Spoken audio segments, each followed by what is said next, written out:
Hello everyone. So in this video, we are going to talk about instruction pipelining.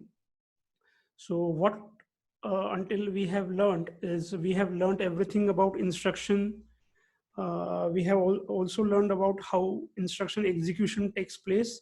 So in the last video, what we have learned that how the instruction execution takes place. So under that, what we have learned that each and every instruction need to be fetched, then it is decoded, and then it is executed. Today our topic is pipelining. So what is mean by pipelining, or what is mean by instruction pipelining? So that we want to learn. So a pipelining is nothing but a series of stages where some work is done at each stage in parallel. So there will be some kind of a stages, and in each stage we are going to perform particular work, or we are going to execute particular instruction.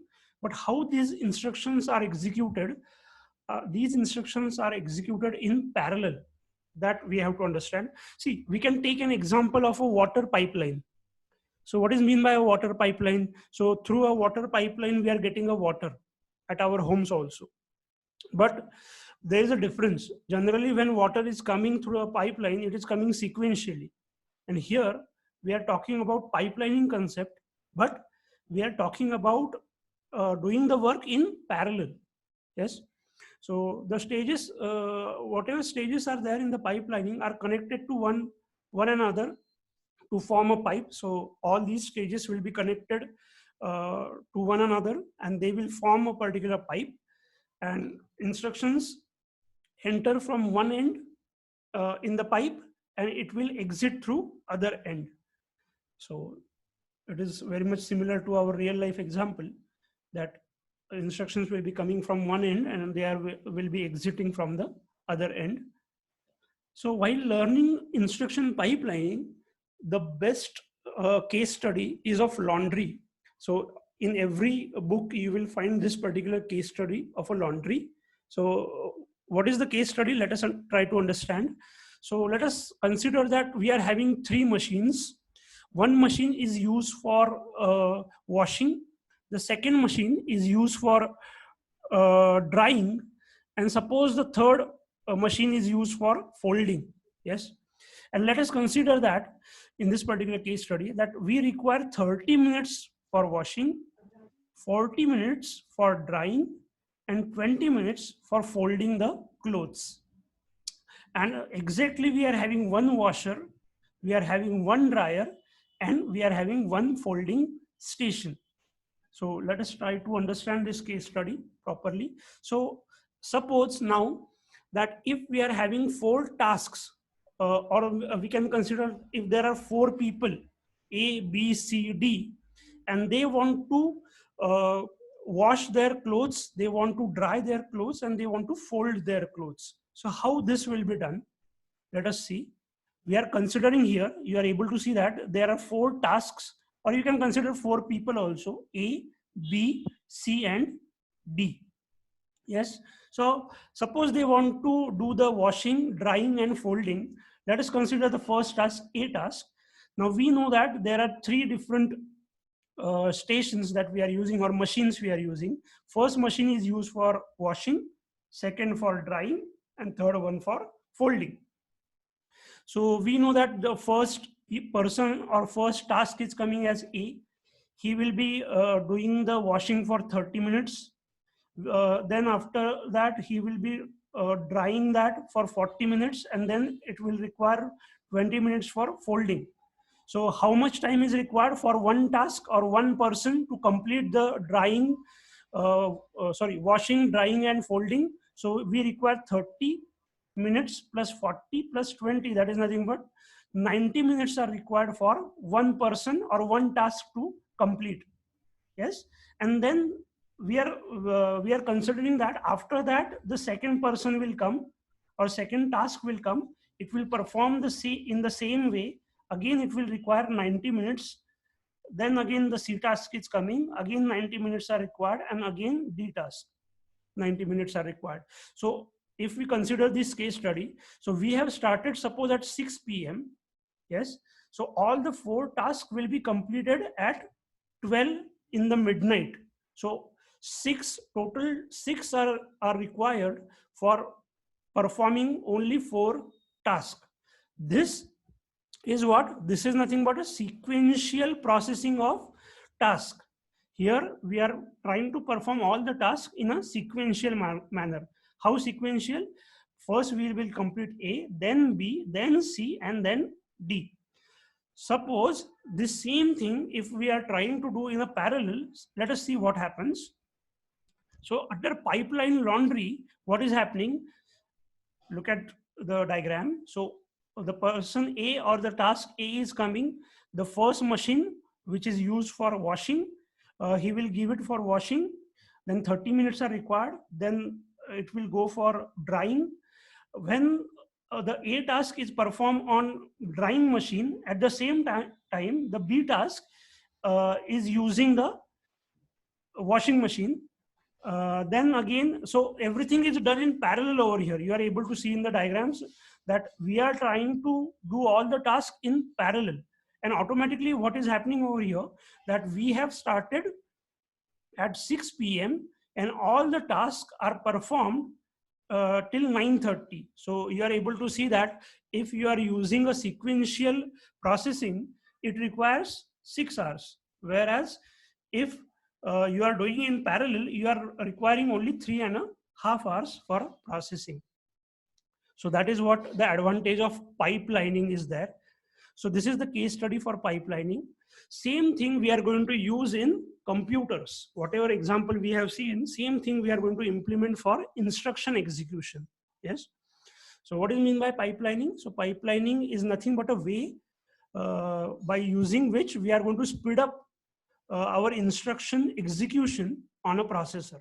So instructions will be executed in parallel, and of course automatically your system performance or speed is increased.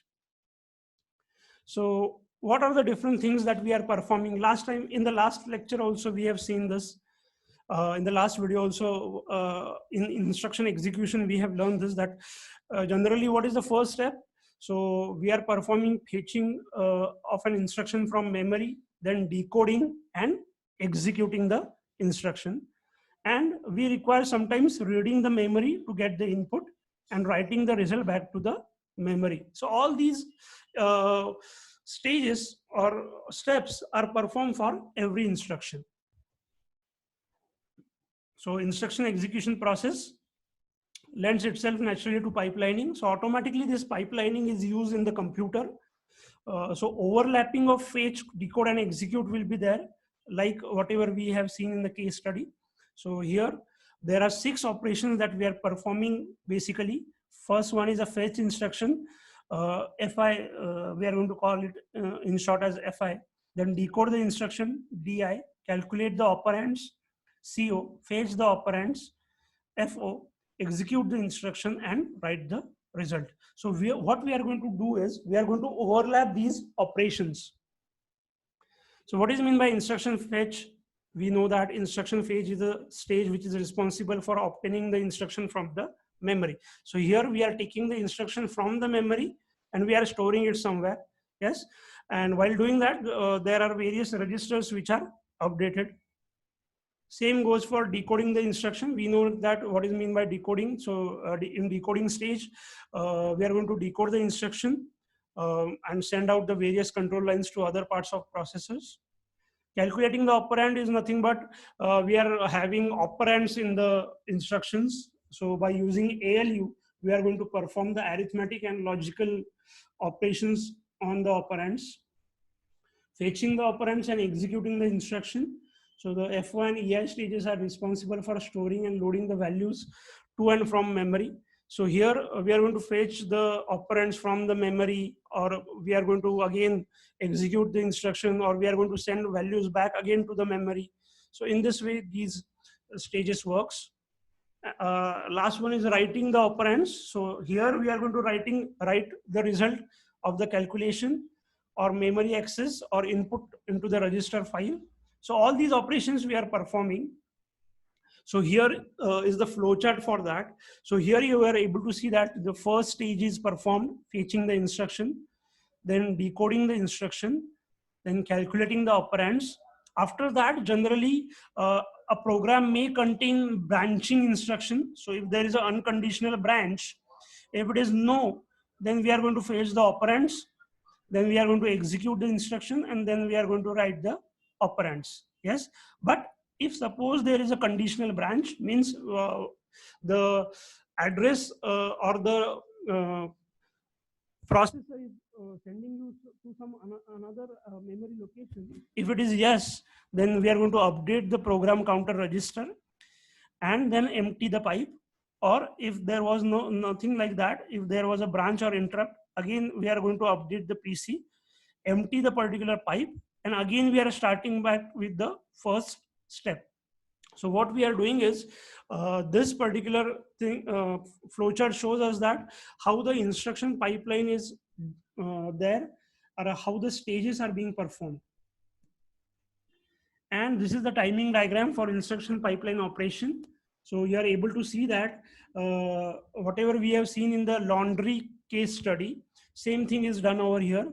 So this is the instruction one. It is having the exact 6 steps. That is the fetching, decoding, calculating the operands, and so on. Once fetching of operand of first instruction is performed, and it is going for decoding the instruction, at the same time fetching of the second instruction is performed. So we are able to see that parallelly we are performing all the operations by using the instruction pipeline. So like this, all the instructions are working, and generally all these things are not visible to us. This is automatically done by the processor, so we don't have to worry about it, but we need to know that how actually the operations are being performed. So this is what this is the timing clocks and timings we are able to see. So this is the first instruction. The time which is required is in the pipeline is T. Then we are having some kind of a formulas written over here. So there is a latch also. So we have to consider the delay also. Why we are considering the delay is from if we are switching from one instruction to another, or we are having branching, then we have to consider delay. So T is equal to max Tm plus D is how it is given. The pipeline frequency is also, the formula is given, F is equal to 1 by T. And these are some speed up and efficiency formulas which are shown. So the total time to process the n tasks is given by Tk, which is nothing but equal to K plus n minus 1 into T. So this is how pipelining performance can be calculated. So what are the advantages? So advantages are nothing but pipelining is making the efficient use of resources. So as we are doing everything in everything parallelly, so all the resources are being utilized and we are utilizing it very efficiently. The second advantage is that quicker time of execution of large number of instructions. So automatically there is a speed up process.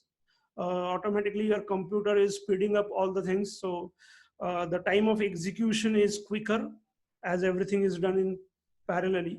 And of course, the parallelism is invisible to the programmer. So yes, we are just writing the programs. Everything is done by the computer or the processor itself. So we don't have to worry about it. So these are nothing but the advantages of our pipelining. But along with the advantages, we know that every coin has two faces. So if there are some advantages, there will be some disadvantages. So what are the disadvantages? So there are three important disadvantages. So one is called as, or those are called as a pipeline hazards. And there are three hazards that we have to face. First one is the structural hazards. So what is mean by structural hazards? Attempt to use the same resource by two different instructions at the same time. So we are performing everything parallelly. And suppose that, there is a printer that we want to use. And suppose there are two instructions and both the instructions want to perform something on a printer or print something on a printer. So automatically it can create some problem because we are using parallelly we are trying to execute. So it can create some structural hazards. Similar to that, there are some data hazards. What is mean by data hazards? attempt to use the data before it is ready. Means what? Suppose there are again two instructions. One instruction is updating the variable a. At the same time, the second instruction is trying to use the a variable. Again, it can create some problems. Those are called as data hazards, where two of the instructions are trying to use the same variable or same memory location, we can say. And similarly, there is a control hazards. Control hazard means, again, we can take an example of a branching. Suppose there are two instructions. One instruction is trying to go to the or jump to the another address, and at the same time the another instruction is trying to address the same memory location. Again, it can create some control hazards. So these hazards are there when we are using pipelining. But of course, we can solve these problems by waiting. Means sometime the processor has to wait so that the one instruction will finish and then the another instruction will start. So pipeline control must detect these hazards. These are the three important hazards which are there, and take the action to resolve the hazards. How to take the action? We can wait for it. So that is nothing but the concept of pipelining. So hopefully you have understood. So thank you for watching.